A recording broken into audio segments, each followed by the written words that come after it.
distinguished guests, fellow law enforcement, fire, EMS, and military members, welcome to the 6th Annual LGBT Fallen Heroes Memorial Service. Please welcome the Seattle Police Department's Pipe and Drum Corps.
City of Miami Police Department's color guard.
Honor guard, colors may be retired.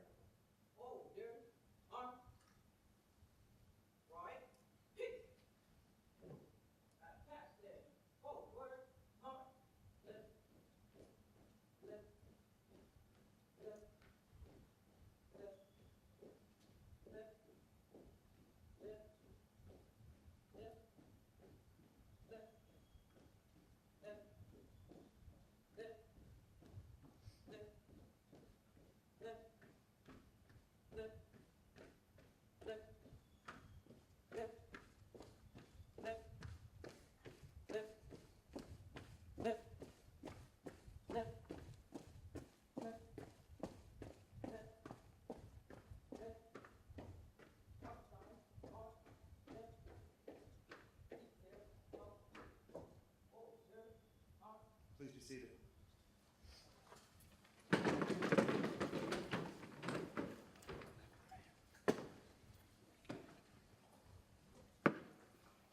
My name is Scott Gunn, and along with my husband Nicholas, co-founded the LGBT Fallen Heroes Fund. The fund was created to honor our LGBT police, fire, EMS, and military members that are no longer with us, and to ensure their surviving significant others are recognized properly. I would like to invite Pastor Rob Apgar-Taylor up to the stage for the opening prayer. Reverend Rob Apgar-Taylor is the senior pastor of Grace United Church of Christ in Frederick, Maryland, and Veritas United Church of Christ in Hagerstown, Maryland. He obtained his doctorate from Princeton Seminary in 2006 and served his pastoral ministry since 1988.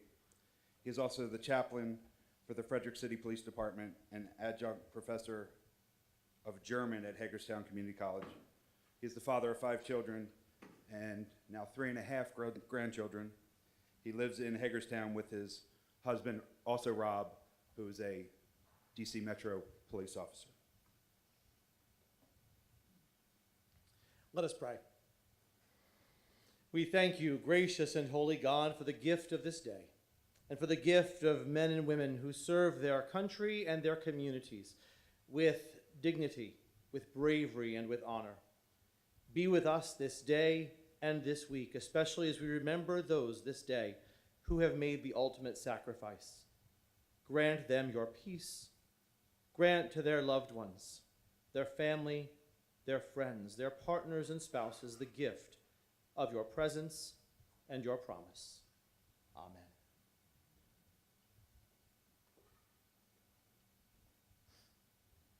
Thank you, Pastor Rob. This is our third year here at the Women in Military Service for America Memorial Theater. We've been very fortunate to have the support of the local police jurisdiction. They've welcomed us here each year. They're here again. I would like to invite Captain Adrienne Quigley to the stage.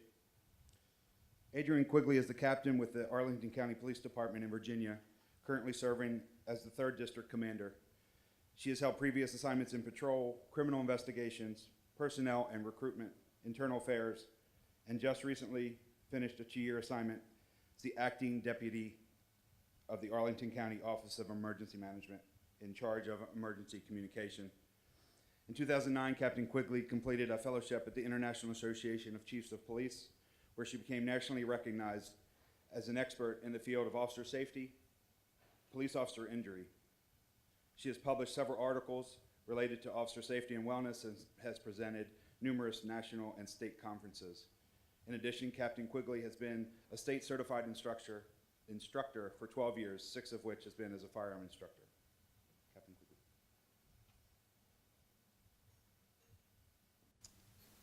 Good afternoon. On behalf of the Arlington County Police Department, I would like to welcome all of you and thank you for coming out today to the annual LGBT Fallen Heroes Memorial Service. We come together today to honor and pay tribute to the memory of 4 LGBT heroes who gave their lives in the service of their community. We are especially honored to have family members of some of our fallen heroes with us today. Thank you very much for coming. Your presence means a great deal. Today's ceremony is especially significant because all heroes deserve to be recognized and honored, regardless of race, gender, ethnicity, sexual orientation, or gender identity.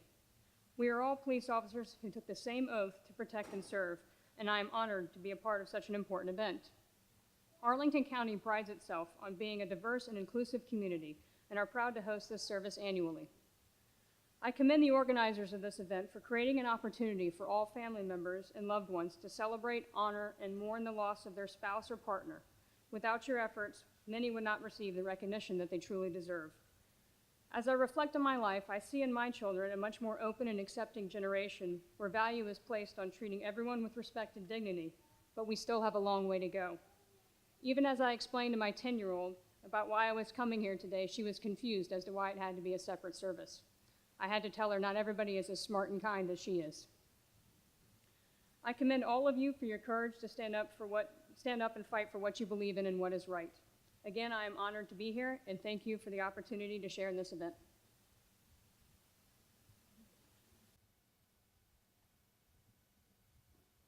Thank you, Captain Quigley.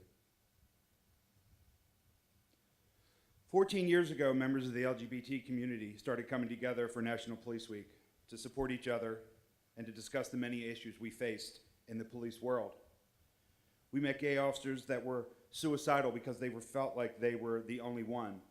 And we've met officers who had lost significant others in their life that were also police, but had to mourn in silence.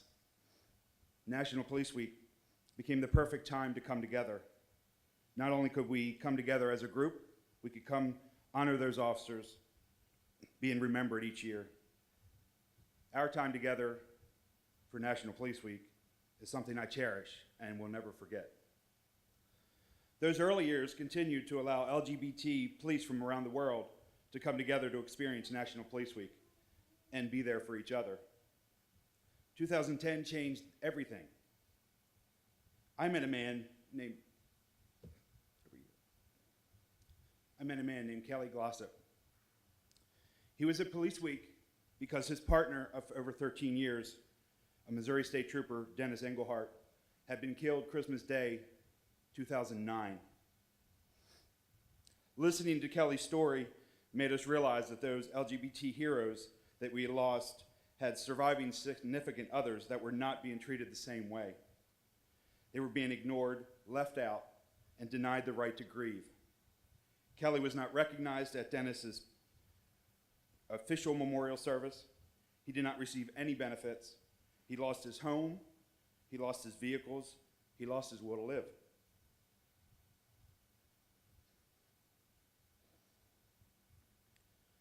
We honored both Kelly and Dennis last year at this memorial service. Unfortunately, the loss of Dennis was too much for Kelly to handle. His body started shutting down, and he became very ill. He stayed sick for several years, and we could never get him to return to Washington, D.C. to recognize him properly.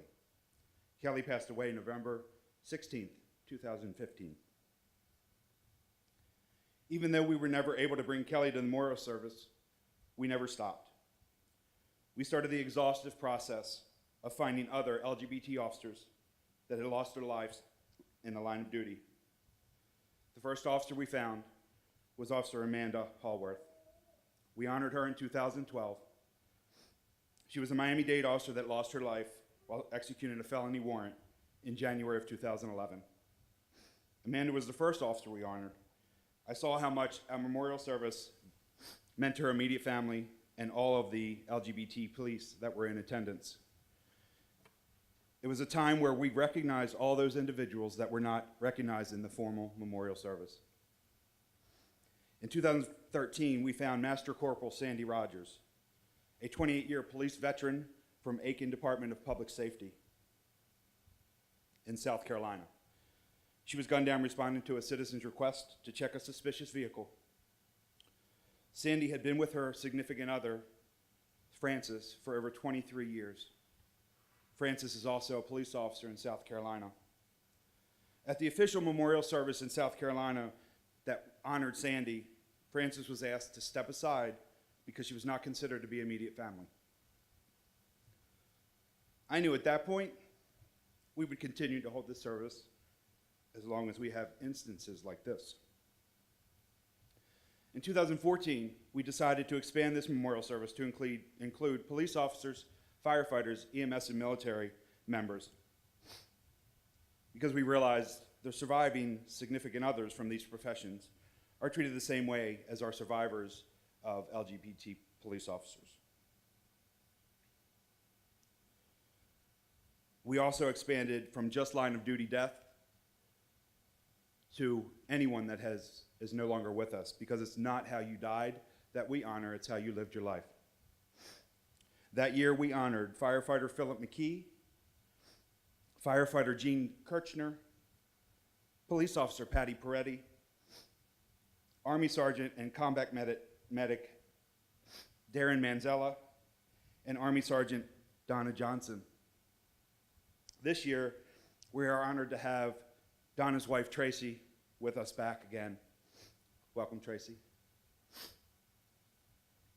We continued our search, and in 2015, we honored 9 LGBT fallen heroes.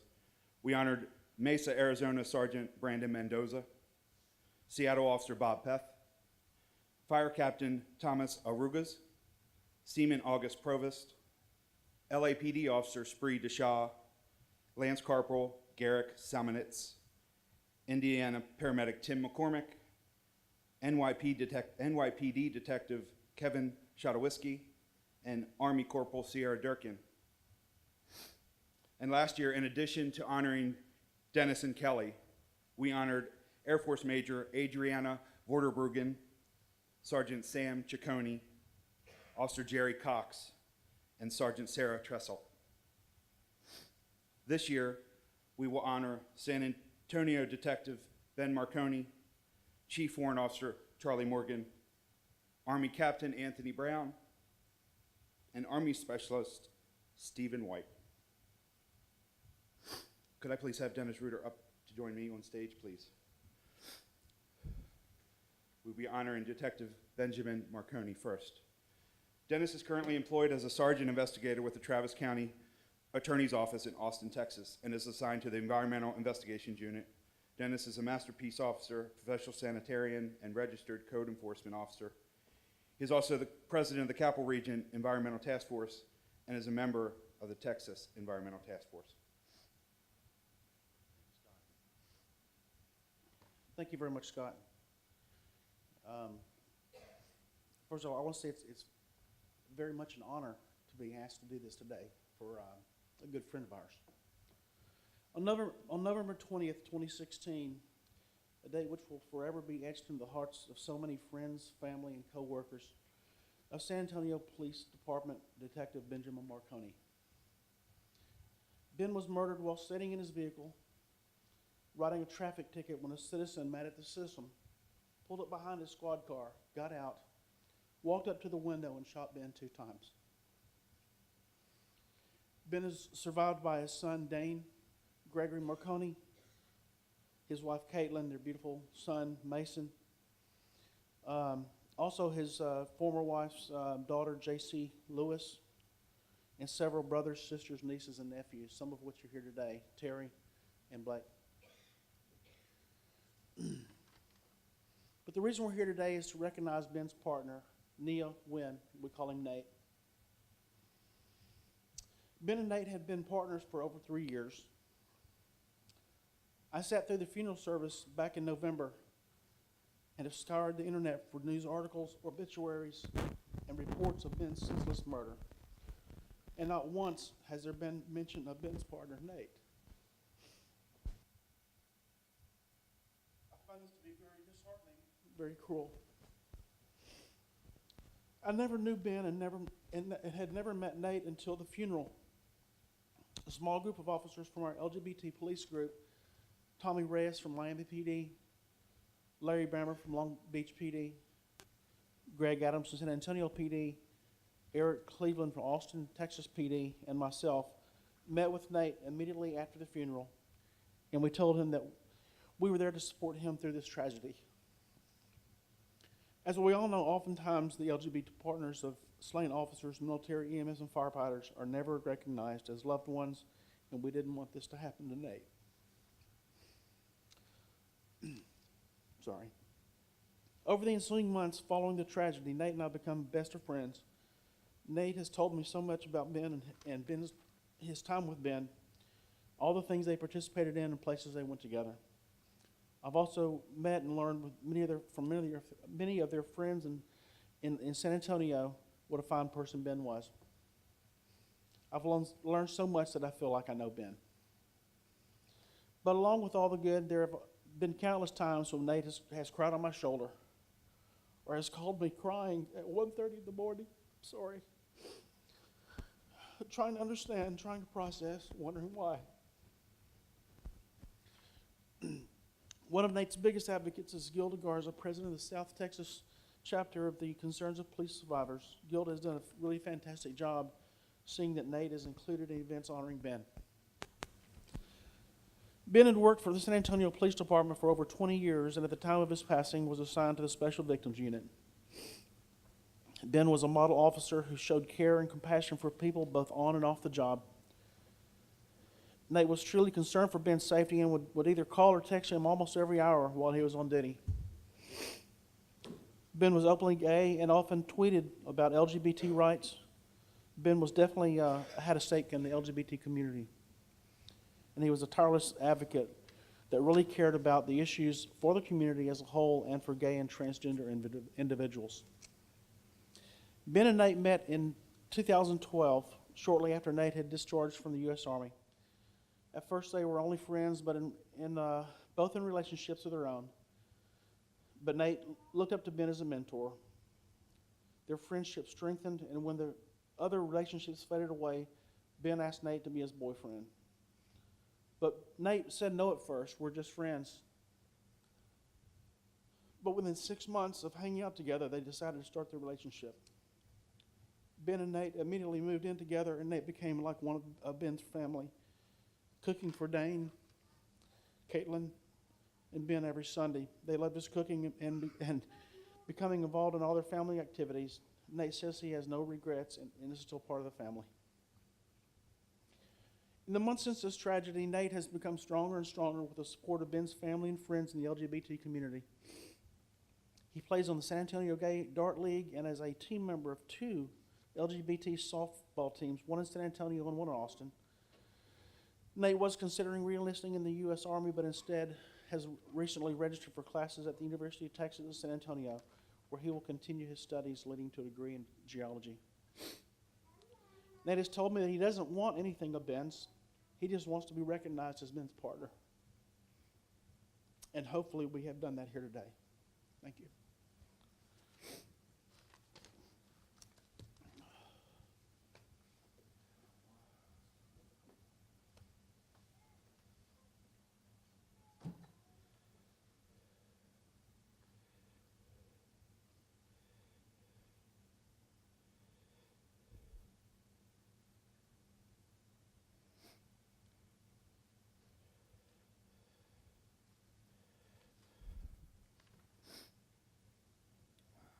Thank you, Dennis.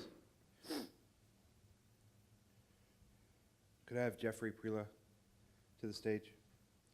Hospital Corpsman First Class Jeff Priela is currently stationed on board Naval Health Clinic, New England, Naval Branch Clinic, Groton, as the Commander, Master at Arms, and Lead Petty Officer for the Administration Department.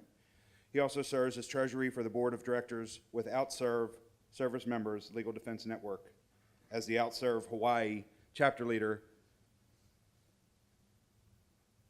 Jeff Priela co-organized the new legendary Hawaii bucket list trip for Charlie and Karen Morgan, demonstrating the generosity of our community to one of our most ardent and resolved soldiers and activists.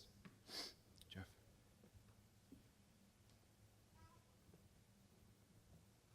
Thank you, Scott. You and I are going to have a talk afterwards because I didn't know this was going to be an ambush. It's going to be a pop quiz afterwards, so just pay attention. It's an honor to be here. I received a text message via Facebook from Karen, well, actually from Tracy. Last Sunday, I just came back from California, and they asked me if I could say a few words, and you just can't say no to something like that. After all the time that we've spent organizing that now legendary bucket list trip to Hawaii, I mean, that was, you had hundreds of people chipping in, helping out, organizing, both logistically and volunteering and donating anything and everything to make it happen, because that was something that Charlie really wanted to do along with her family. Just as a personal thing, I don't actually talk about it much, but I still carry our last text message conversations on my phone between Charlie and I. And a couple of days ago, I was flicking through it, and it goes all the way back until 2012, all the way to the point where she finally succumbed to her illness, and the last word she sent to me was "good night." I didn't know how serious that was until I heard the news. And another thing about me, and I've never actually told my husband Chris this, but it hit me really hard in Hawaii. I had to go to our behavioral health provider because I had some very, very, very dark thoughts. But why Charlie? I mean, Charlie, she wasn't just fighting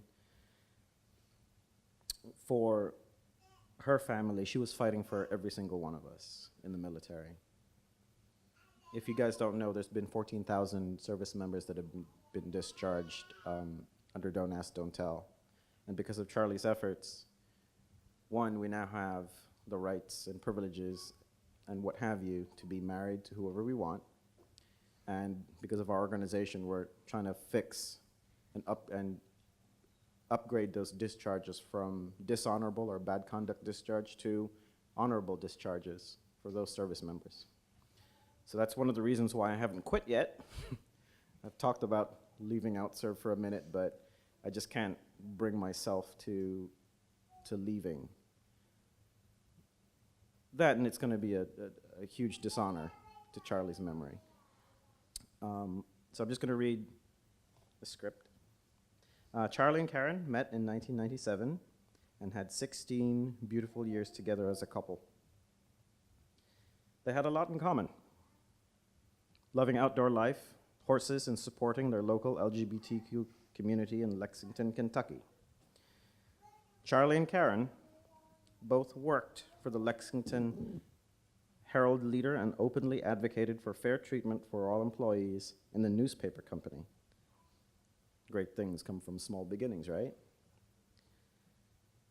They felt that living openly was an important step in educating the public and about the importance of diversity and fairness. In 2001, Charlie decided to go back to school to become a teacher.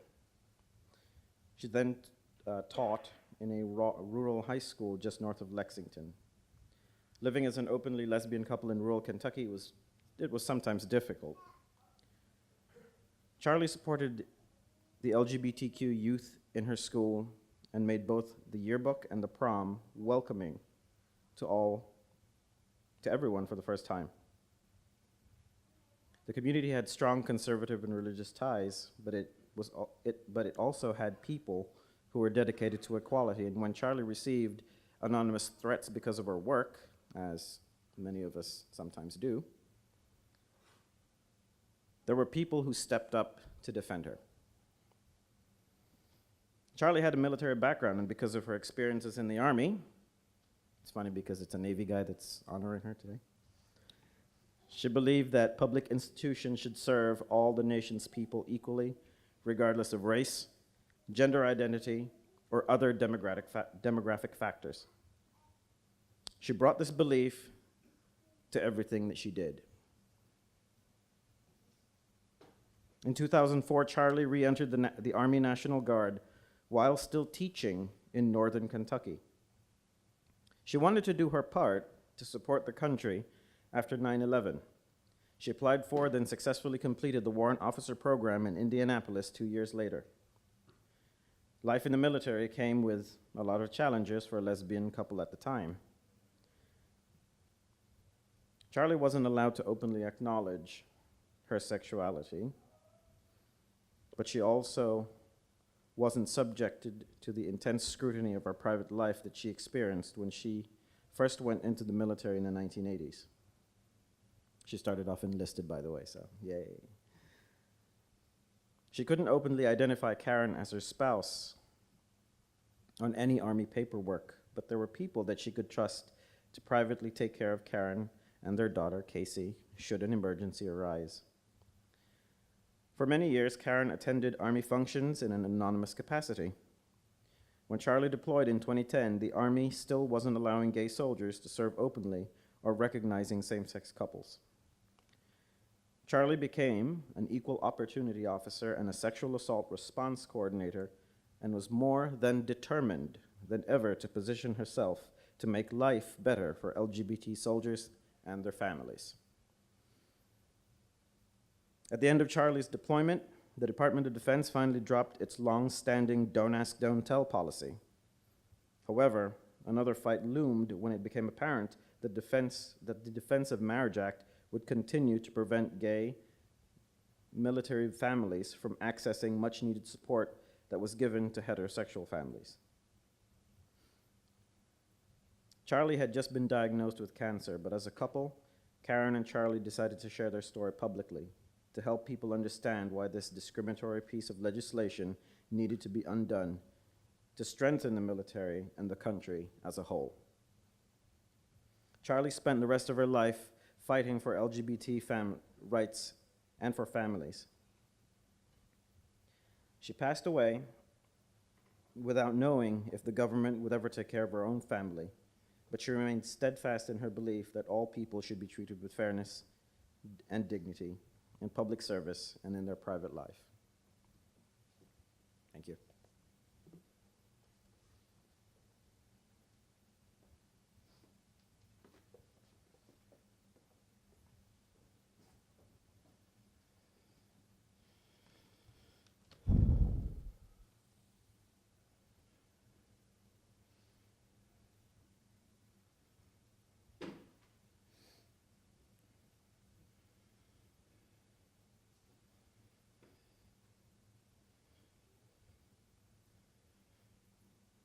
Charlie fought hard for her family and for the LGBT community.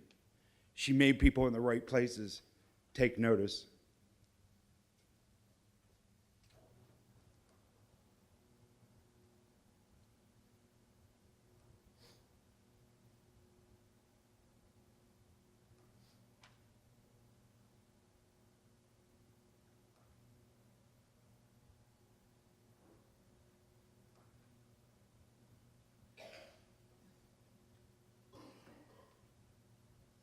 President, I have 9 unanimous consent requests for committees to meet during today's session of the Senate. They have the approval of the majority and minority leaders, and I ask unanimous consent that these requests be agreed to and the requests be printed in the record.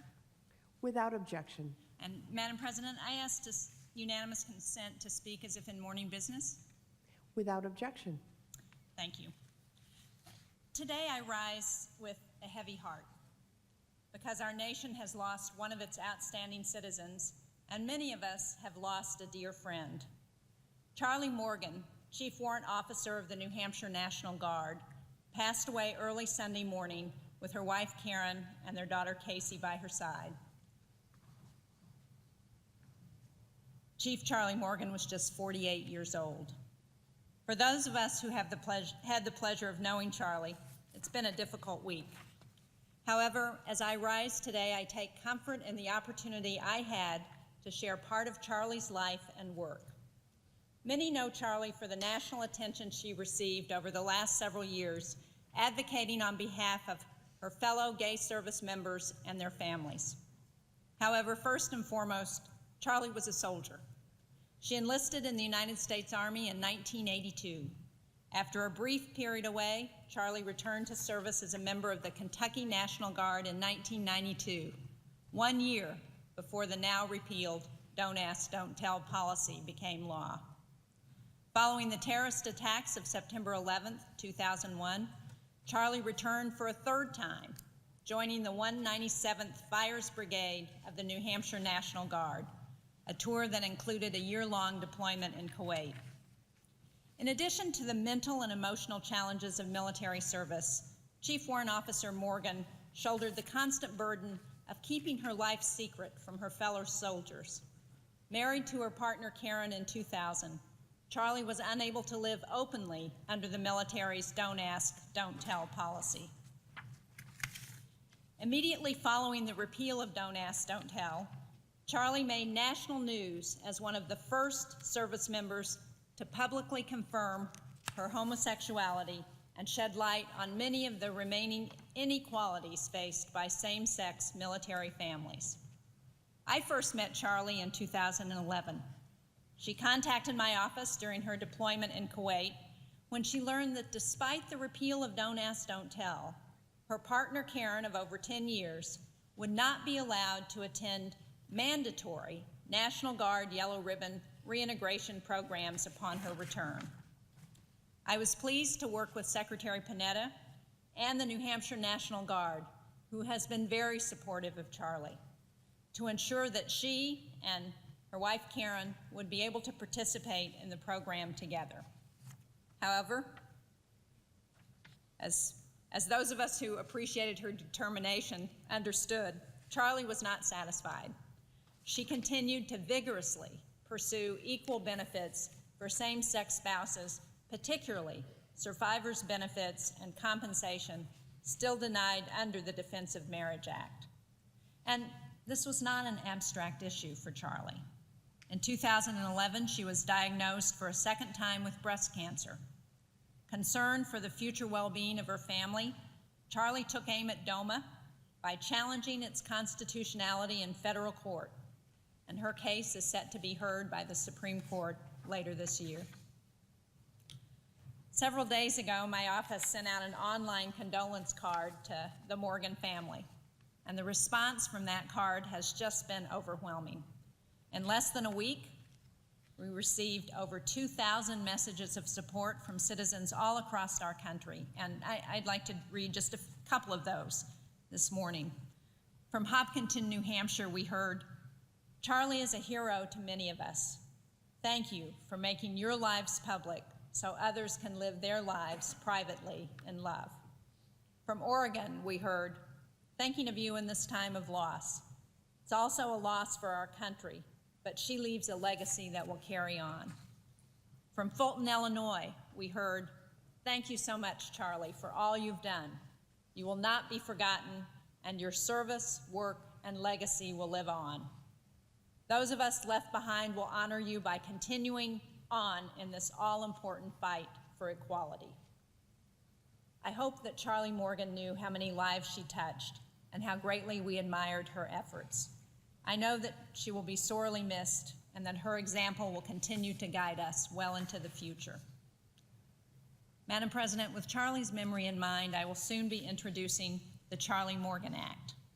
This bill will end a number of restrictions on benefits for legal spouses of all military service members and veterans, regardless of their sexual orientation.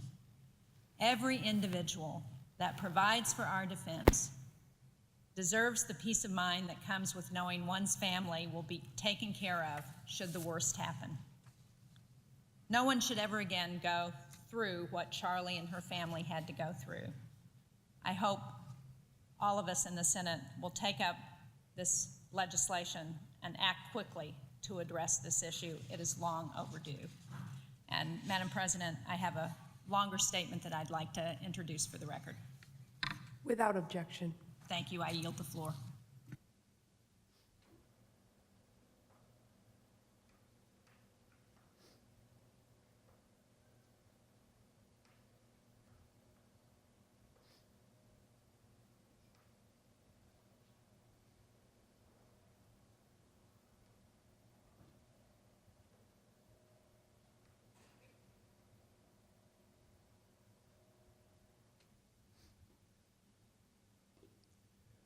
Due to the continuous fight that Charlie, Karen, and many others fought, the Defense of Marriage Act was defeated on June 26, 2013.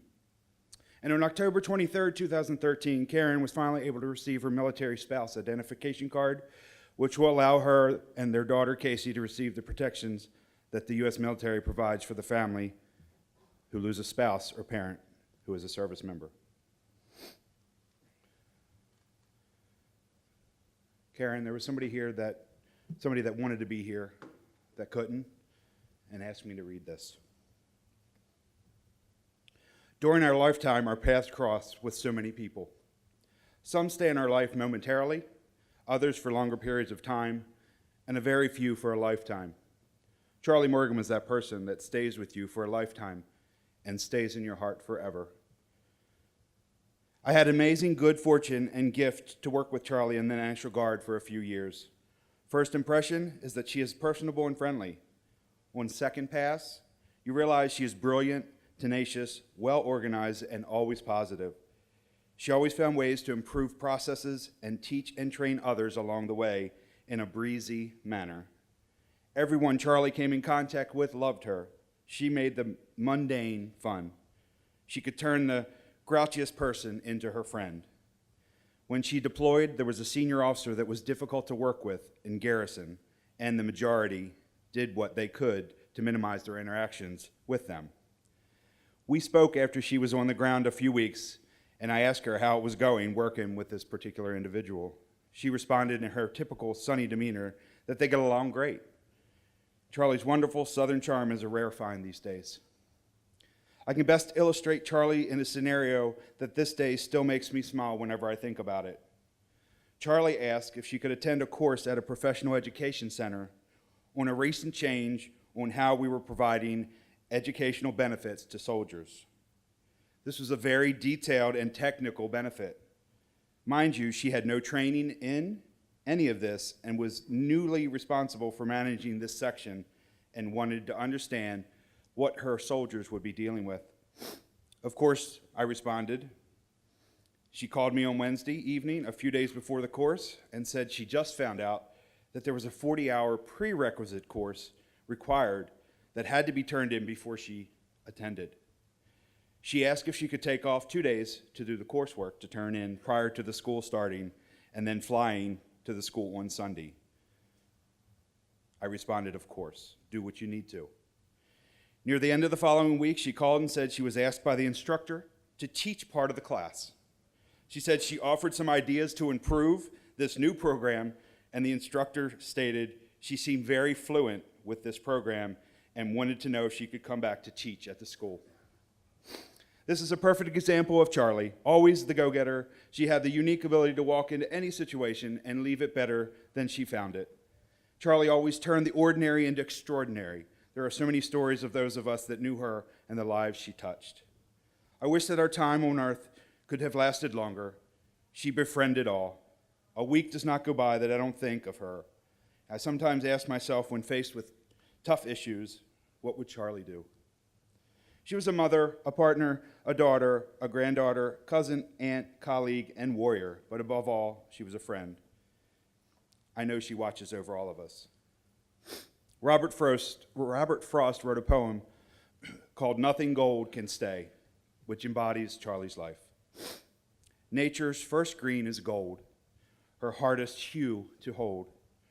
Her early leaf's a flower, but only so an hour.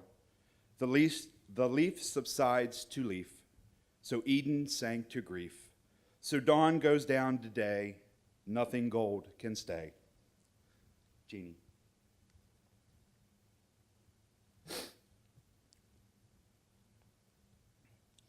There are things that happen in life that stop you in your tracks.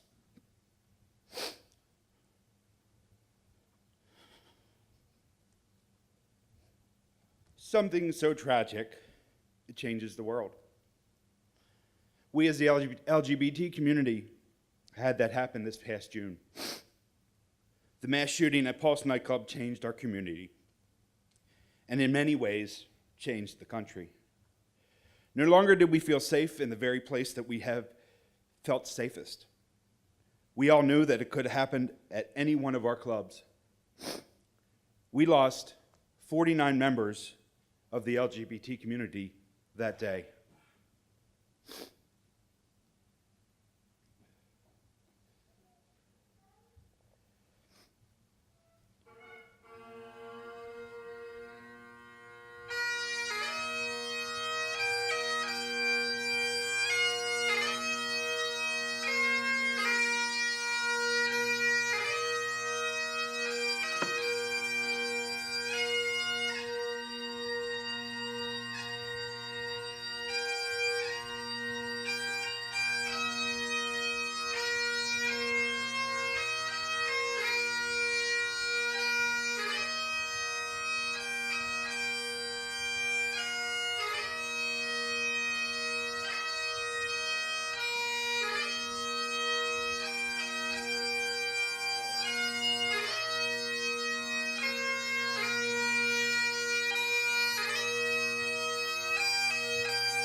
Good afternoon. My name is Nicholas Baatz. I'm a co-founder of the LGBT Fallen Heroes Fund, and along with my husband, Scott. This one's a little bit personal to me because of what I do for a living is mostly inside of a nightclub. And I am also a former Marine veteran, so anytime I get the chance to do this, it's an honor for me. Captain Brown, who is assigned to the 3rd Battalion, 383 Regiment, 4th Cavalry Brigade, 85th Support Command, based in St. Louis, was fatally shot at about 2 a.m. during the mass shooting at Pulse nightclub in Orlando, Florida. He was 30 years old. Captain Tony Brown was a loyal and dutiful United States Army Reserve officer who truly cared about the soldiers in his charge, said Lieutenant Colonel Kevin Dasher, commander of the 383. In his career, he faced any and all challenges with a smile on his face and an unwavering spirit that everyone in his unit cherished. Tony graduated from Florida A&M University with his undergraduate degree in criminal justice. He was commissioned as a second lieutenant on August 8, 2008. In 2010, he received his master's degree in business administration from the University of Mary, North Dakota.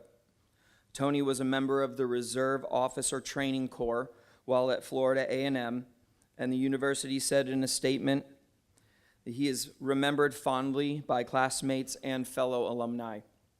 Following his commission, Tony was assigned to the 642nd Combat Support Group in Decatur, Georgia. In May 2009, he served on active duty with the 1st Special Troop Battalion, Fort Riley, Kansas. It was during that assignment with the battalion that Tony served an 11-month overseas deployment to Kuwait. Tony was promoted to captain on March 6, 2012, and was reassigned to the 642nd Combat Support Group in May of 2012. He transferred to the 2nd Battalion, 350th Regiment at Camp Blanding, Florida in August of 2012, and in November of 2013, he was assigned to the 3rd 383rd 85th Support Command as an observer, controller, trainer, platoon leader. Tony served as a troop program unit soldier.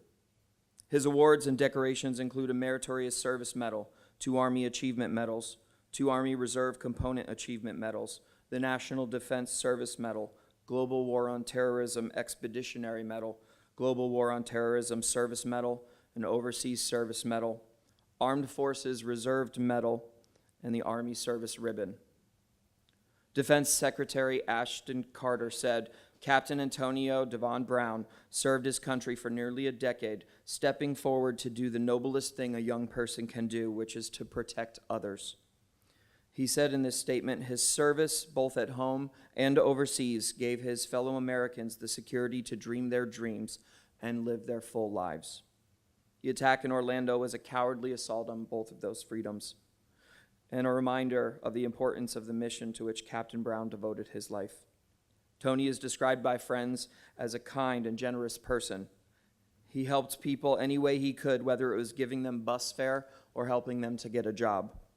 One of Tony's closest friends in St. Louis was Maisha Miller West. She says even after he moved away, she talked to Tony almost every day and texted with him that Saturday evening. Spoke with him by phone late Saturday night, about an hour before the shooting started. She said he had a large circle of friends in St. Louis, and he had helped her out financially when she was struggling as a single mother after a divorce. He was smart, he was outgoing, he was caring, and he was warm-hearted. He was a people person, she said. While in high school, Tony was someone who you would call late at night and tell you that your favorite food was on sale at the supermarket. He would offer up his apartment to strangers if he knew that they needed a place to spend the night, or he would encourage his friends to pursue the higher education, even researching graduate programs for them after they graduated from college. Unfortunately, we were not able to get Tony's partner, Malcolm Jones, here with us today, but we would still like to honor him in his stead. Thank you.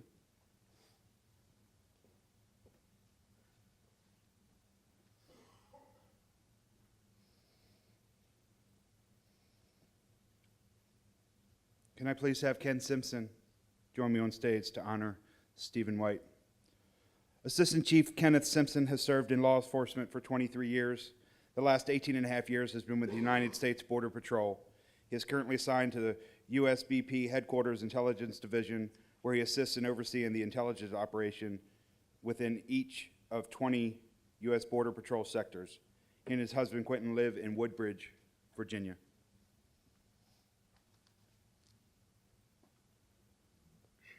Thank you. On November 9th, 2014, Stephen Patrick White was brutally attacked. Because of his injuries, he died on November 15th. Stephen was just 46 years old. The following is an excerpt from Stephen's obituary. Those left to cherish his memory include his mother, Ruth, brothers, Chris and Kevin, sisters, Nancy and Kathy, nieces and nephews, Tom, Aaron, Joe, Megan, Charlotte, Philip, Daniel, Julia, and Patrick. Great nieces Riley and Farah, and his friend, Alex Teal. He was preceded in death by his father, Joseph P. White. He was loved by many and would be sorely missed by all those who knew him. Alex Teal was Stephen's significant other for almost 6 years. They created a home together. They had fur babies together. Alex was certainly more than Stephen's friend. Alex has tried to come to Washington, D.C. to be part of this memorial service for a couple of years now, but he still struggles with the death of Stephen, and he's asked that we continue without him and honor Stephen's memory. Today I will be reading a memorial that's written by Alex. Stephen Patrick White was born on April 2nd, 1968 in New Jersey. His mom was so afraid that she would have an April Fool's baby, but Stephen was no joke. Stephen's mom and dad had him when they were in their 40s. So his mom called Stephen her miracle baby, and throughout his life, he lived up to this. From an early age, Stephen was fascinated by anything that was military or cowboy related, especially if it had anything to do with John Wayne. He was also interested in music and the arts. There are pictures and videos where he would dress up as a soldier, marching around the house, commanding his invisible army. Stephen, at the age of 5, told his mom he wanted a military career, so he immersed himself with the history, tactics, and culture of the Army. The next best thing to the Army at that early age for him was the Boy Scouts, and it was no surprise that he was an Eagle Scout by the time he finished high school. When Stephen was around 8 or 9 years old, his family moved from New Jersey to Greensboro, North Carolina, for his father's job. He once told Alex that moving to North Carolina was one of the best things that happened in his life. Stephen really took to Southern country life. He loved drinking mint juleps on a hot, muggy summer night. Stephen spent most of his school-age years in Greensboro's school system, where he was a good student, especially in math, debate, English, and history. After high school, Stephen enlisted in the United States Army and chose for his first duty station the Peninsula of Korea. Alex once asked him why he chose Korea, especially in the 80s and the early 90s. Indicative of Stephen's philosophy that he had on his life, he said he wanted to experience a different culture and he wanted to serve his nation.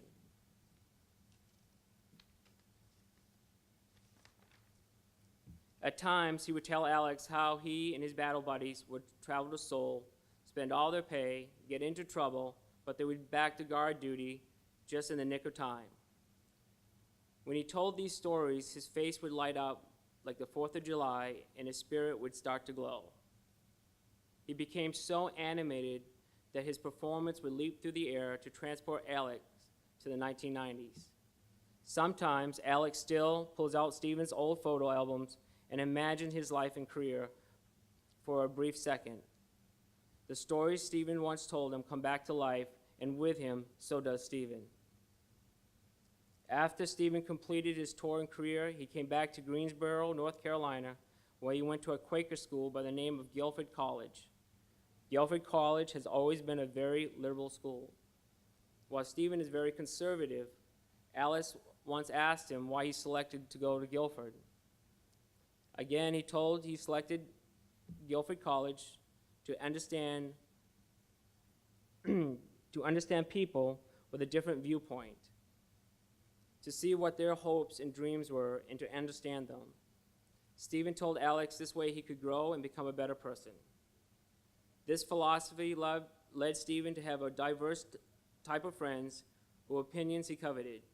He loved debating people to get to the core of their fundamental self and essence. After Stephen received his bachelor's degree in criminal justice, he applied to be a Border Patrol agent. Stephen absolutely loved his job and everything that came along with it. Some of the stories he used to tell Alex and pictures he used to show were unbelievable. Chasing down drug dealers, rescuing undocumented persons stranded in the desert, and the satisfaction of knowing that he was helping secure the border. While working for the Border Patrol, he met some of his lifelong friends. The one thing that Alex noticed about all of Stephen's friends from the Border Patrol was that they were all appeared to be alpha males. The bond between these guys formed a brotherhood which Stephen from time to time would call on, and his brothers in the patrol would do the same. After 9/11, in 2003, Stephen saw a new mission as an air marshal. Stephen did not tell Alex much about his time as an air marshal, but he did say that he felt that it was a great honor to be selected to be a part of an amazing group of people. In 2005, Stephen left the air marshals and joined the government contractor Blackwater. For the next couple of months, Stephen trained to be a contractor for the U.S. military in Iraq. Stephen was in country for only 2 weeks when a mortar shell penetrated the bunker that he and 6 other people were in. The man sleeping to Stephen's left was killed instantly. However, his body shielded Stephen from most of the devastating impact. Stephen's left side of his body, including his jaw, his left arm, his left leg, were badly injured. In fact, his jaw needed to be completely reattached. All in all, Stephen had to undergo 20 major surgeries to walk, talk, and to be able to do simple things such as feeding himself. Following his last major surgery is when Alex was first introduced to Stephen. It was 2006. When Alex walks into a bar and saw Stephen playing pool, the person that Alex saw was not typical of a person who had been through extensive surgeries or rehabilitations. But what Alex saw was an individual who personally commanded the room and a person whose spirit had brought him back from near death. Alex knew from the racing of his heart that it was love at first sight. However, as luck would have it, Stephen was currently dating. So for the next couple of years, Alex would crush on Stephen from afar until December 2008, when Alex received a phone call from one of his friends that Stephen was at the bar playing pool and that he was now single. The first time they talked, Alex knew that this was a man he wanted to spend the rest of his life with. Their first date consisted of debating the merits of using the military for preemptive strikes versus the State Department for diplomatic solutions. Sounds like a paper I just got done writing. They also discussed the merits of music from the 50s, 60s, and 70s versus the music from the 80s, 90s, and 2000s. This was a hallmark of their relationship. Stephen would argue the point, and Alex would counter-argue the point. In his innate way, Stephen understood Alex, which made him fall in love with Stephen. Stephen made Alex think and question everything around him. To be Stephen's partner, Alex had to be abreast on current events, to be well-versed in history, politics, culture, finance, and to be able to articulate his opinion with the precision of a wordsmith ninja. Stephen has also had a sensitive side. Anytime Sarah McLachlan's ASPCA commercial came on TV, Stephen would cry. We're not talking about little streams of tears coming down his face. We're talking about a full-on cry where he sometimes cried so hard that he could not even speak, and his face would turn bright red. And if Stephen saw a puppy looking straight into the camera with those sad eyes, Stephen would have a total meltdown. And then there was Alex, who wouldn't cry to save the world. He would just roll his eyes, looking at him, wondering where all this came from. Throughout the years, as they grew as a family, they adopted 5 dogs, bought a house, talked about adopting children. Alex was surprised at how low-key their life had become and how much they liked it. Through the good times and the bad times, neither of them ever wavered in how much they loved each other. Alex said Stephen was his soulmate and his first love.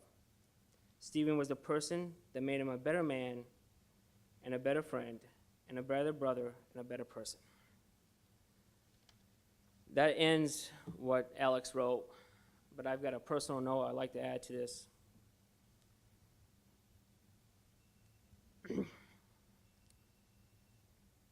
Stephen was a prime example of how we can influence those around us by simply being who we are. I knew Stephen when he was stationed in Laredo.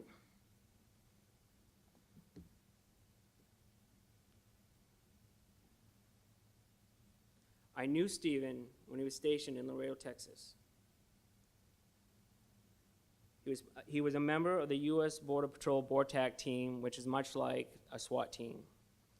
We would work together from time to time. At the time, I did not know he was gay, and I was not out. I wasn't out because of some very bad experiences I had trying to get hired as a police officer in my very own religious conservative upbringing. I decided that my personal life and my professional life had to remain completely separated, and I had to make a choice. I could not be gay, and I could not work in law enforcement. It was one or the other. I hid who I was and put up many walls. I felt lonely and isolated. To say I was in the closet was an understatement.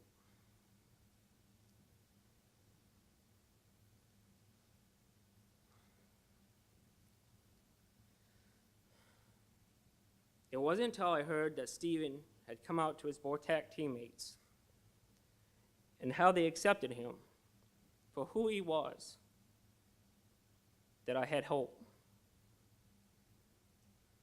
Hope that I could be who I was and still be in law enforcement. Shortly after he came out, I transferred to another station.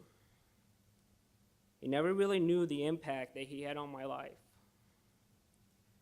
His leap of faith began the process for me to coming out of the darkness and stepping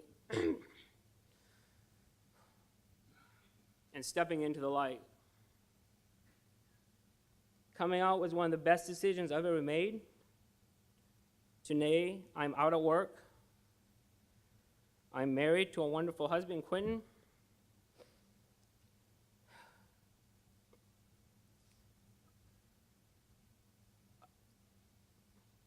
I don't know if I would be in that place today if Stephen hadn't taken that leap of faith.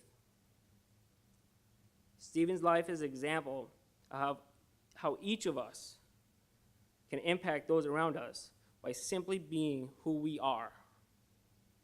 We may never know the influence we have on someone's life. It is an example of how our legacy can live on by just being who we are. Thank you, Stephen, for taking that leap of faith.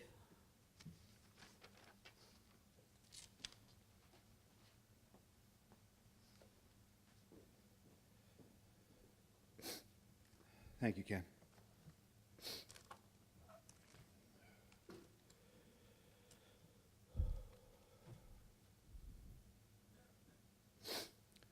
I know we have some international LGBT officers that join us for National Police Week every year. And I think it's appropriate that we mention the French officer that was killed in Paris on April 20th, Xavier Quigley, 37, a Paris police officer since 2010, himself fell victim to terrorism that Thursday evening. He was a proud gay man and committed policeman. He was a simple man who loved his job. He was also an LGBT rights activist and a member of the French LGBT Police Association. Please watch this video.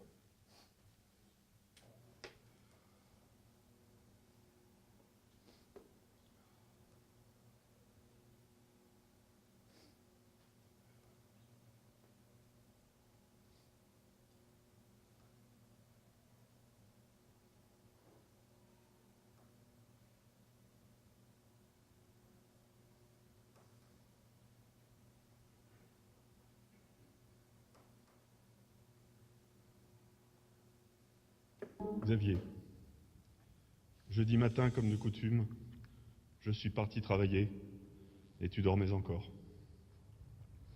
Nous avons échangé au fil de la journée sur notre projet de vacances dans un pays si lointain que tu m'avais dit très impatient et que tu n'avais jamais été aussi loin. Je suis rentré le soir sans toi. Avec une douleur extrême et profonde, qui s'apaisera peut-être un jour, je l'ignore. Cette douleur m'a donné le sentiment d'être plus proche que jamais de tes camarades qui souffrent, comme toi, silencieusement, comme moi, silencieusement. Et pour ce qui me concerne, je souffre sans haine. Lorsque sont parus les premiers messages informant les Parisiens qu'un événement grave était en cours sur les Champs-Élysées et qu'un policier avait perdu la vie, une petite voix m'a dit que c'était toi. Et elle m'a rappelé cette formule généreuse et guérisseuse. Vous n'aurez pas ma haine. Cette haine, Xavier, je ne l'ai pas parce qu'elle ne te ressemble pas, parce qu'elle ne correspond en rien à ce qui faisait battre ton cœur, ni ce qui avait fait de toi un gendarme, une vie de joie et d'immenses sourires, où l'amour et la tolérance régnaient en maître incontesté. Cette vie de star, tu la quittes comme une star.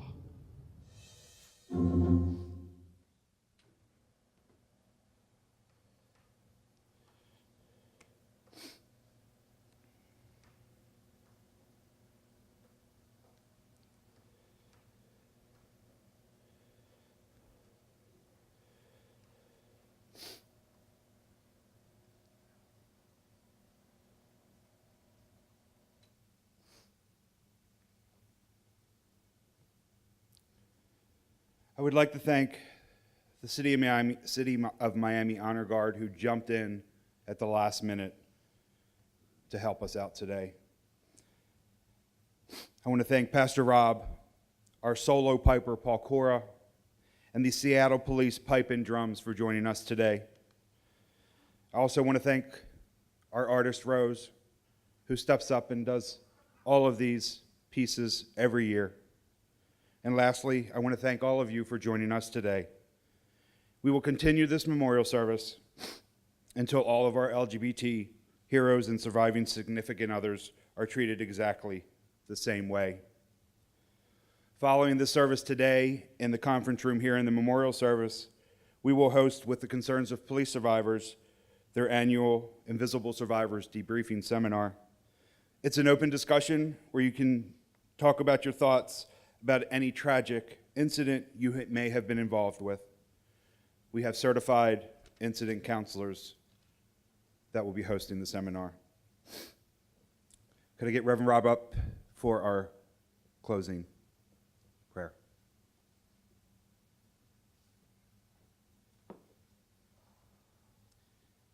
Let us pray. Eternal and Holy One, we give you thanks for the witness of those we've named before you this day.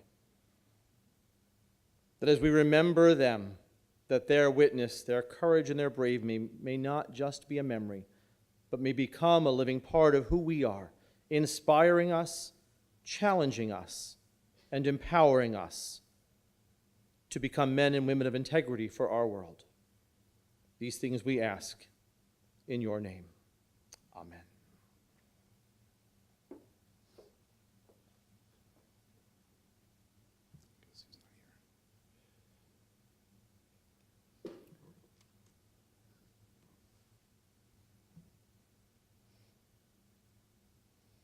As we depart, we'll have another performance by Paul Cora.